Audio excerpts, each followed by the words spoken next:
Assalamualaikum warahmatullahi wabarakatuh. Baiklah, saya di sini akan menyampaikan materi tentang konseling karir di LSTP. Konseling karir di SLTP adalah masa remaja menuju masa pra-remaja. Menurut Piaget, masa ini anak mengalami masa operasional formal kisaran umur 12 tahun ke atas.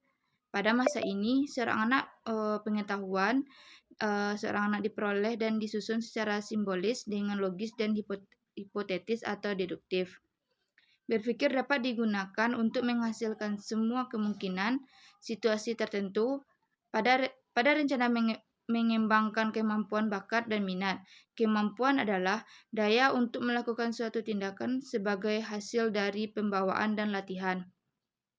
Pada periode ini, menurut Linda, memasuki tahap orientasi pada evaluasi sosial, yaitu dimulainya untuk mengembangkan konsistensi pilihan-pilihan pekerjaan dengan referensi dari kelompok sosial dan kemampuan yang dimiliki. Manrihu juga menjelaskan bahwa dari seluruh masa pendidikan, pada masa sekolah menengah inilah yang memiliki rentang taraf-taraf kematangan yang paling panjang. Dan selanjutnya, tujuan-tujuan konseling karir di SLTP. Tujuan umum bimbingan dan konseling karir di SMP atau SLTP adalah memberikan kesempatan pada siswa untuk melibatkan diri secara aktif dan dalam suatu proses yang dapat mengungkapkan berbagai macam karir.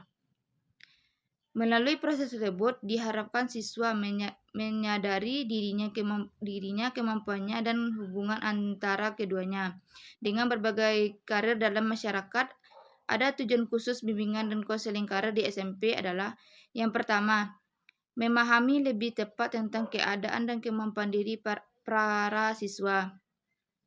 Yang kedua, membina kesadaran terhadap nilai-nilai yang ada pada diri pribadi siswa. Yang ketiga, mengenal berbagai jenis sekolah lanjutan tingkat menengah atas atau SMA atau MA. Yang keempat, mengenal berbagai jenis pekerjaan.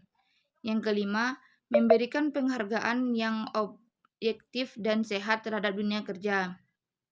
Menurut Herr, tujuan bimbingan dan konseling karir di sekolah lanjutan pertama ialah mencapai pemahaman yang realistis terhadap dirinya dan mengembangkan keterampilan dalam menggunakan berbagai sumber informasi tentang diri, pendidikan, dan okupasional, dan merencanakan program sekolah lanjutan yang didasarkan pada informasi yang akurat, tujuan-tujuan karir, dan penelitian diri.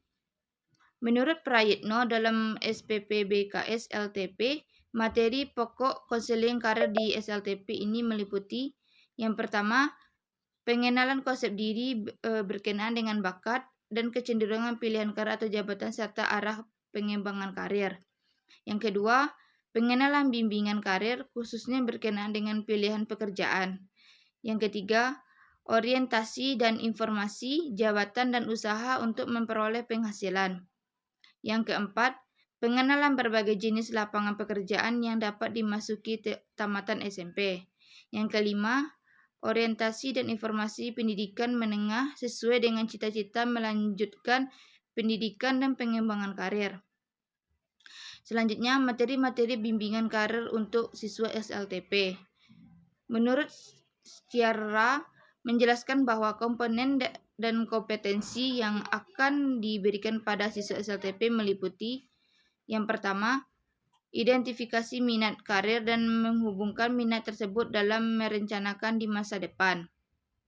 Yang kedua, pengenalan hubungan antara performansi sekolah dan rencana karir. Yang ketiga, identifikasi dan menggunakan sumber-sumber untuk informasi dan eksplorasi karir. Yang keempat, menentukan rencana karir dalam membuat pilihan-pilihan pendidikan. Yang kelima, mengembangkan tentang keterampilan, kemampuan, dan minat yang dimilikinya. Teknik dan konseling karir di SLTP. Teknik dan kegiatan BK karir di SLTP sebagaimana halnya dalam BK karir di SD, yang memiliki strategi BK karir kegiatan yang sama juga dimiliki oleh sekolah menengah pertama.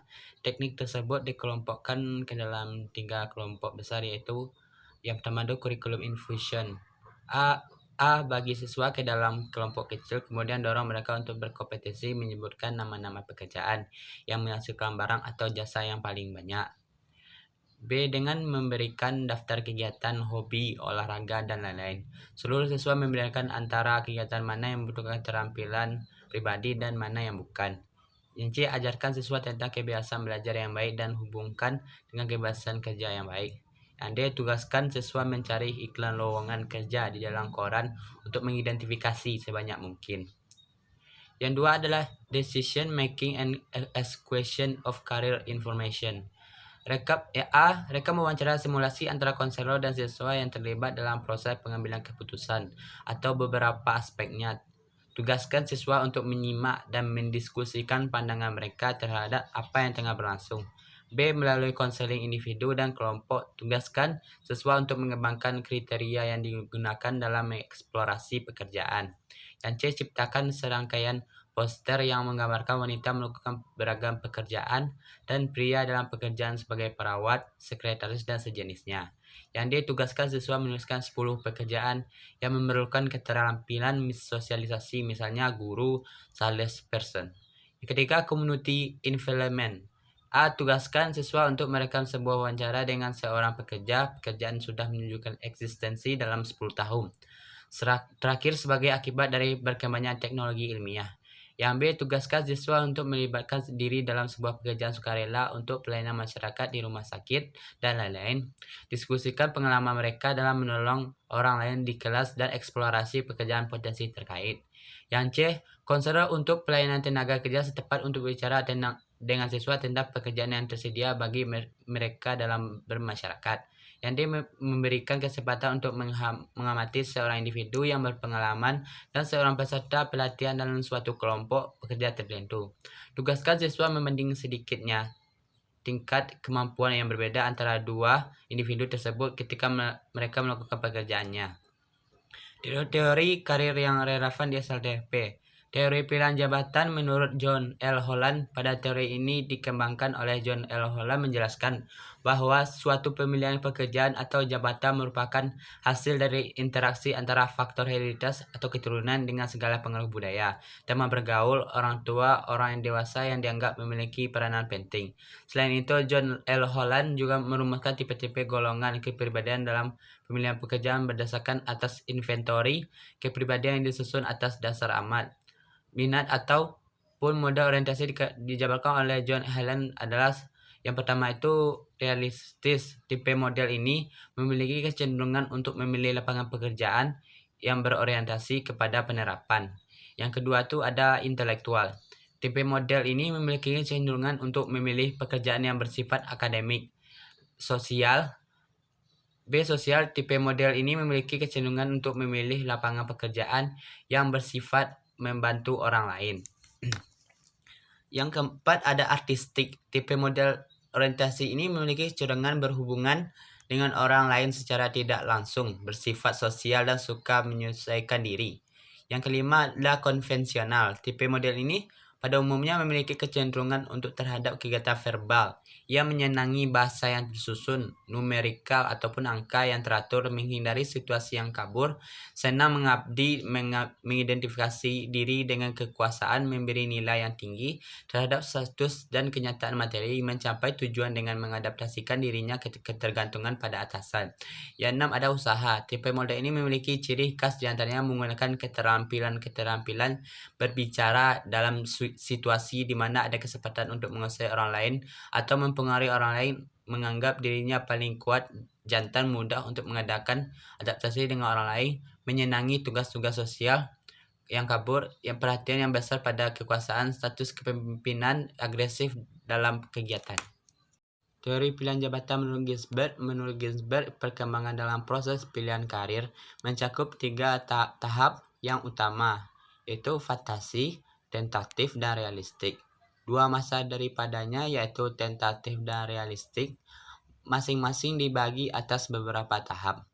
Masa tentatif mencakup usia lebih kurang 11-18 tahun, yaitu masa anak bersekolah di SMP dan SMA, dan meliputi 4 tahap yaitu minat, kapasitas, nilai, dan transisi.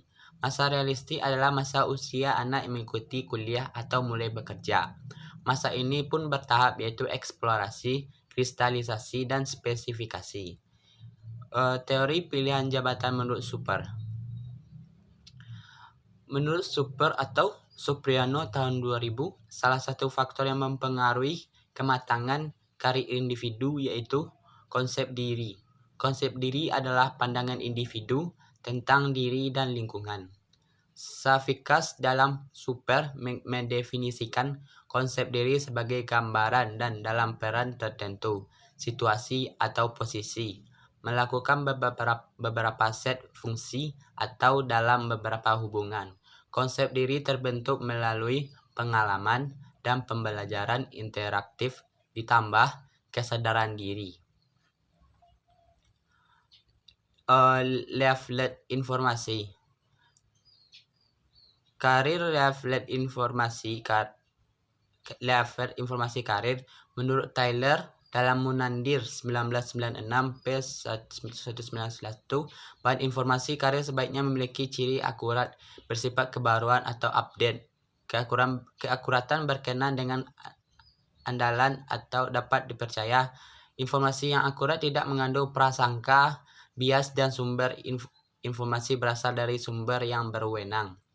Informasi ini dimuat hendaknya baru. Jika tidak baru, akan menyesatkan, tidak ada gunanya, dan memberikan informasi yang tidak mutakhir untuk keperluan perencanaan karir. Menurut Person, dalam Winkel dan Hastuti tahun 2006 ada 3 aspek yang harus dipenuhi dalam membuat suatu perencanaan karir, yaitu pertama, pengetahuan dan pemahaman diri sendiri, yaitu pengetahuan dan pemahaman akan bakat, minat, kepribadian, potensi, prestasi akademik, ambisi, keterbatasan, dan sumber-sumber yang dimiliki.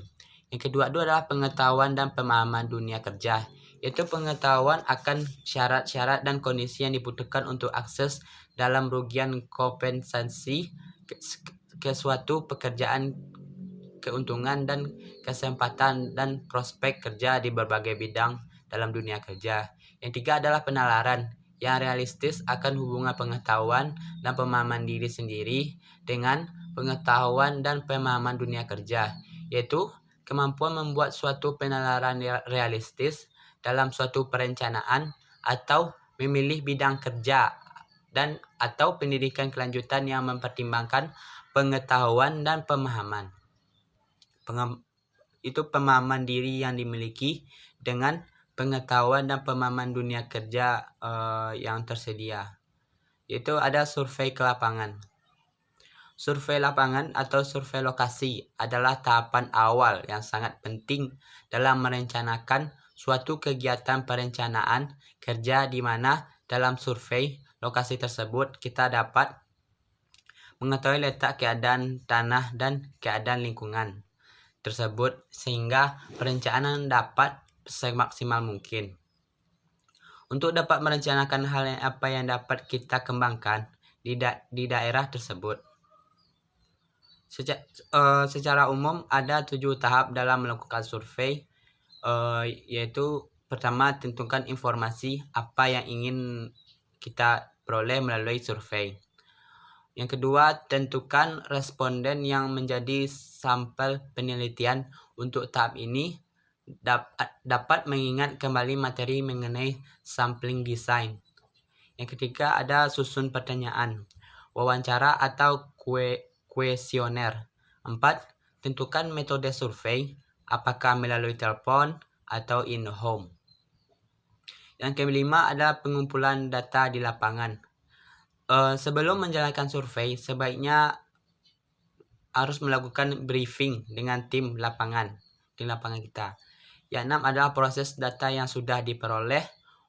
Untuk mempermudah, kita dapat menggunakan software statistik. Jika menggunakan software statistik, maka kita perlu melakukan pengkodean terlebih dahulu agar data tersebut dapat dibaca oleh program tersebut. Yang ketujuh, itu terakhir adalah membuat laporan. Sekian dari saya, terima kasih.